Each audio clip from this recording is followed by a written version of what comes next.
n'est juste pas possible d'attaquer du drone même stabilisé. Ou alors c'est coup de chance. Les balles passent à côté du drone. Ah, je l'ai vu. C'est ça que j'attendais moi depuis le début. Et c'est lui qui viendra s'écraser sur le toit de tourelle du char. Alors aujourd'hui, on va faire une démonstration pour l'armée de terre. En fait, c'est le Battlelapter qui m'a demandé de venir. Il travaille sur toutes les innovations pour l'armée. Dans une première partie, la matinée, on va faire un parcours d'agilité. Je vais leur montrer, je vais leur expliquer ce que c'est du FPV. Dans une seconde partie, c'est là où ça va être vraiment intéressant. Ils vont essayer de me shooter avec une arme. Et notamment, en fait, on veut comparer la différence entre un drone stabilisé et un drone FPV. C'est parti, let's go! L'objectif de la journée est de prendre conscience des dangers pour mieux s'en protéger. On est en train de préparer tout ce qu'il faut pour voler avec les Bebop 2, c'est ça. Et après les racers, plein de racers différents avec du O3. On pourra lancer le coup d'envoi des hostilités. Bien sûr. Et là, il faut s'imaginer dans les airs, dans les montagnes. On va lancer en fait cette journée. Vous le savez tous, l'actualité est brûlante actuellement du côté de l'Ukraine.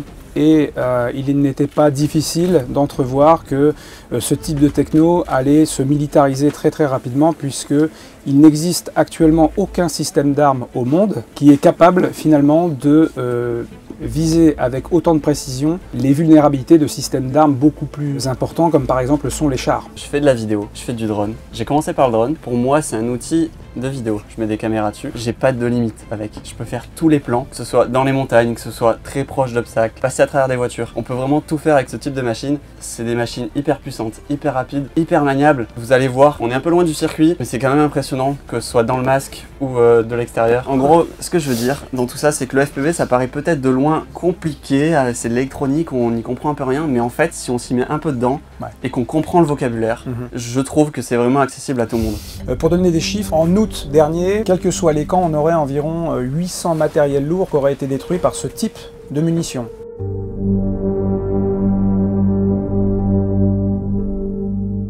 Il y a différents problèmes. La latence que j'ai avec la vidéo, la précision, on peut pas être aussi précis qu'un FPV. Bon, c'est l'enfer ces drones là. Allez, le drone stabilisé, pas ouf hein, pas ouf hein. Pour faire de la race, c'est pas top. Essayez de faire la même chose avec un drone stabilisé, vous allez avoir des grosses gouttes sur le front. Autorisation de décollage accordée. Test armement. Est-ce que ça arme là ou pas? Si vous voulez le voir en train de piloter, Julien se trouve juste ici, derrière le filet. Le Battlelapter avait prévu une dizaine de quads BNF en 5, 6 et 7 pouces. Ils y ont adapté des supports et des charges pour simuler une munition. Pas tip top de voler avec des machines qu'on connaît pas du tout, vraiment pas réglées du tout. Il y a plus d'inertie, forcément. Combien fait la charge? Celle-ci, elle a environ 500 grammes. Environ 500 grammes. Le drone fait lui-même peut-être 600 grammes. La batterie fait environ 200 grammes. Ça fait du poids. Et effectivement, dans les virages serrés, comme je l'ai dit, c'est des drones que je connais pas, des machines qu'on connaît pas. Radio, il y a énormément de paramètres que je connais pas. Il y a un peu de vent, mais bon, ça, à la limite, on peut voler, c'est pas tant un problème que ça. Surtout sur des trajectoires relativement linéaires. Après avoir fait une brève démonstration d'agilité entre les gates, on s'est dirigé vers un champ de tir, où de tout nouveaux systèmes d'assistance au tir étaient présents.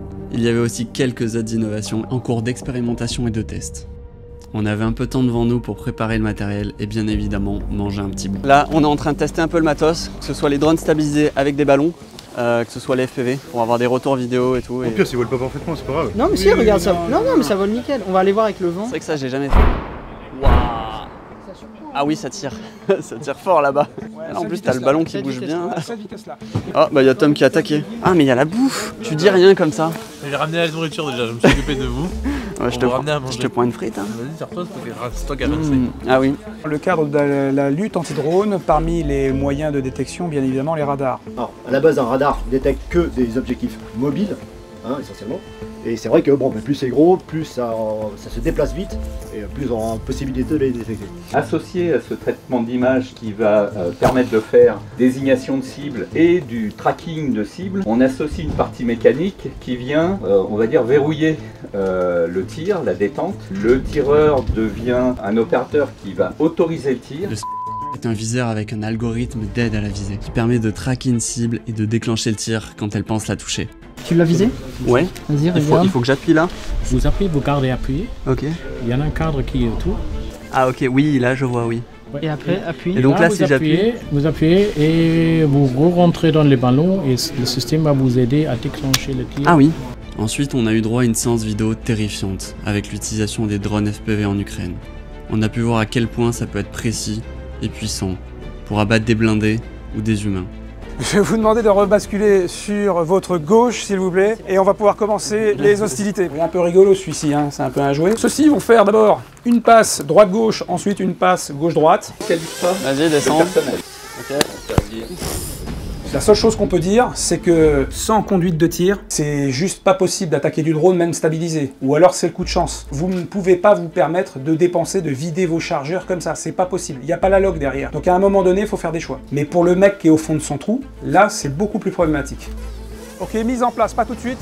Je donnerai l'autorisation de tir, il va se mettre en place et à ce moment-là, quand je vous le dirai, ok, top. Et là, t'es à la bonne distance. Ah non. Ah. Bon, c'est pas grave, suivant, drone suivant. On est en train de rattacher les ballons. T'es sûr que le nœud il tient bien, Tom? Ok. Le nœud tient bien, le ballon tient bien. Là, je suis en train de streamer avec le Mavic, avec le zoom x7 pour voir si le ballon explose. Et allez, c'est parti, hein, ça repart. Ok, rebascule maintenant vers la gauche.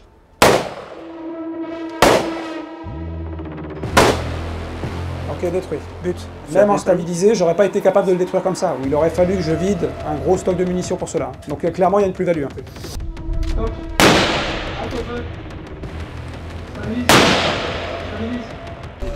Oh, le shoot, purée. Avec le zoom x7, j'ai vu le bebop s'exploser. Pauvre bebop. J'ai hâte de voir le résultat là-bas. Le bebop comment il a fini. fait long feu. Ouais. Tu pilotes et... Mais n'empêche, il en a fallu des balles. Hein. Après, il est petit, il est loin. Hein. Ouais. J'étais à 280 mètres. Peut-être la dernière fois qu'on va voir ce bebop. Ouais, on n'a plus les commandes et plus la recopie. Gab, il pilotait tranquille. C'est vrai que c'est quand même un gros avantage. Leur technologie. Parce que quand on brouille, hop, c'est pas où c'est que ça va tomber. Non, j'ai pas la position. Enfin, elle est bloquée là où j'ai perdu le signal. Et la position du drone, il est introuvable. Je peux pas le localiser. Faut pas que je te mette trop la passion, hein, c'est pas bon. Non, non, mais non, il est pas... Non, s'il est là. Il est toujours en l'air, je pense qu'en fait, c'est le protocole, il n'y a plus de connexion. Ouais. Alors on va le laisser, ils vont le détruire. Je crois qu'il n'y a plus de drone. Il est toujours en l'air. Je suis concentré à cadrer. Le mannequin un peu plus haut à droite. Ah oui, ok, vu. Donc, tu peux me dire si j'ai de la marge au niveau des arbres? Ah, je l'ai vu. Quand même. En tout cas, bravo au tireur. Bravo. Bon, pas simple, hein. Ouais, les balles passent à côté du drone, genre vraiment tu sens le drone qui... Et quand ça passait tellement proche, ça a coupé le signal, je pense que ça brouille, je sais pas, ouais. Donc là en fait Julien va voler avec le FPV, il va faire exactement ce qu'a fait Gab avec le bebop. Et ils vont galérer, hein. Franchement ils vont galérer parce que déjà le bebop il volait pas vite. Je sais pas ce que t'en as pensé toi Tom.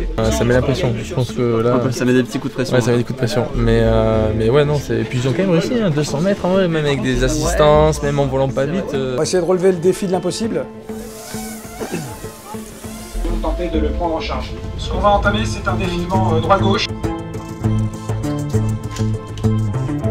Donc là tu vas amorcer, quand je vais te le dire, une descente, tu te mettras à 30 mètres du sol et tu fais bien un défilé droite-gauche pour nous. Hein. Donc tu es à la perpendiculaire de notre position. Ouais, s'il est en haut milieu, au-dessus du nuage, pile au-dessus.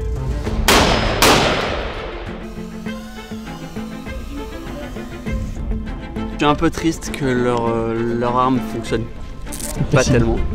En fait, après c'est un problème de distance aussi, je pense qu'à 50 mètres, il y a moyen qu'il arrive à le toucher. Mais là, à 150, c'est juste impossible. Et resserre vers le centre. Resserre vers le centre. Ouais, très bien.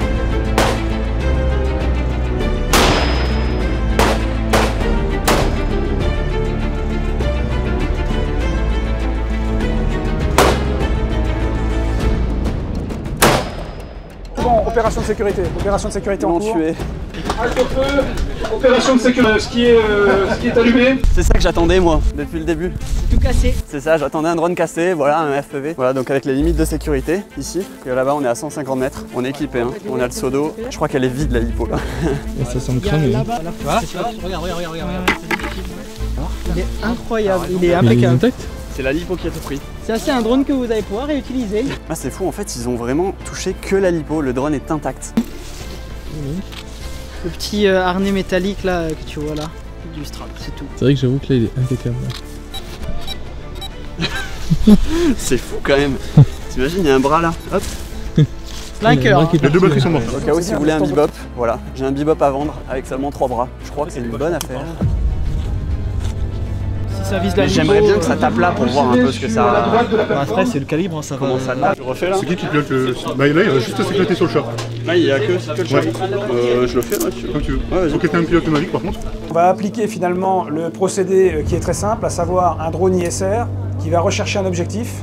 Une fois qu'il l'a détecté, localisé, après compte rendu, il est suivi d'une frappe FPV. Donc le drone en question, le drone superviseur, le troisième œil, il va partir tout d'abord se mettre en place derrière la lisière. À ce moment-là, on fera décoller le drone FPV équipé d'une munition et c'est lui qui viendra s'écraser sur le toit de tourelle du char. Justement que je rase les arbres et que je fais un... Ah bah après tu peux frapper, mais ouais, tu fais comme ça. Ouais, je vais faire un truc un peu sympa. Tactique, je te laisse faire. Le principal c'est que tu touches au centre. Ok. Munition FPV, décollage. Allez, ça décolle. Attends, pourtant il est juste derrière là-bas, je crois, non? Ok, donc là le drone a été renseigné, hein, la munition FPV a été renseignée justement sur la position du drone, enfin de l'objectif en question. Il monte. Ah oui, je te vois. Et là à ce moment-là, il va s'apprêter à frapper. Tu vois? Ouais. Voilà. Bon, vous avez vu que c'est précis. Bah, franchement, en fait, ce qui est marrant, c'est que j'ai pas vu les peut-être 30 derniers mètres parce qu'en fait, il y a les arbres et du coup, ça a coupé. Mais en fait, j'ai déduit la trajectoire et donc je suis resté. Et apparemment, j'ai bien tapé. T'as tapé pile objectif. Sans que la cloche, Il va plus rouler lui. Par contre, les autres, c'est impeccable. Ça récupère. Hein. Tu récupères, hop, sur une nouvelle machine. La vidéo touche à sa fin. J'espère que vous avez trouvé le sujet intéressant, même s'il est très touchy. On est bien d'accord. On parle de guerre, on parle d'armes, on parle de défense. Mais on vit dans un monde où la guerre est omniprésente. Pas encore dans notre pays, heureusement. Mais il faut savoir s'en défendre. C'est dingue comme le FPV peut être vraiment dangereux. On n'a pas forcément d'armes, en tout cas actuellement, hyper efficace face à ce type d'attaque, que c'était un sujet sur lequel il fallait s'intéresser. J'espère que vous avez apprécié cette petite journée avec moi et je vous dis ciao, bye.